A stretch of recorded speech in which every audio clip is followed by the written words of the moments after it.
कसं पुढे होईल सांगता येत नाही, पण त्याचं थिंकिंग सुरू आहे.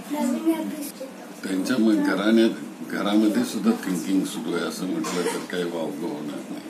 पंडित जवाहरलाल नेहरू, इंदिरा गांधी, राजीव गांधी ह्या लोकांनी ज्या तऱ्हेची लिडरशिप या देशाला दिली आणि त्याच्यामुळे जो विश्वास त्या लिडरशिपवर बसलेला आहे, त्यामुळं सामान्य लोकांना सुद्धा तेच वाटतं की हेच लोक करू शकतील आणि त्यांच्याबरोबर काँग्रेस आहे. तर पुढचं बघूया, कारण आम्ही त्या पिढीमधले आहोत. सगळं इंदिरा गांधी, राजीव गांधी या पिढीमधले आम्ही आहोत. देशात खंय वातावरण बरोबर ना, केन्ना कितें जायत सांगू नज.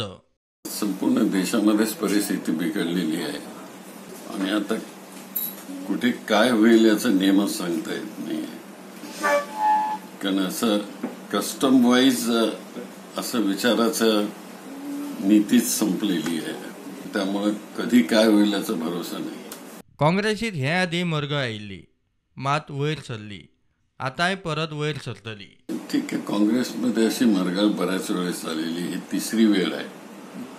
ती 2 वेळेस आपण ह्या देशाने पाहिलेली आहे आणि तिसऱ्या वेळेस अशा परिस्थितीतून काँग्रेस जाईल आणि पुन्हा ऊर्जितावस्था काँग्रेसला येईल याविषयी माझ्या मनामध्ये कुठल्याही प्रकारची शंका नाही, पण थोडं वेटिंग आहे. हेराल्ड केस म्हणटा ती खंय सुडाचे राजकारण. केसापोटीच म्हटले पाहिजे ना, खरं म्हणजे तो पेपर पंडित जवाहरलाल नेहरूंच्याही अगोदरच्या वेळेचा पेपर आहे. आता त्याचं काय कारण होतं काय सांगताच येत नाही. प्रुडंटा खातीर श्यामसुंदर फडते.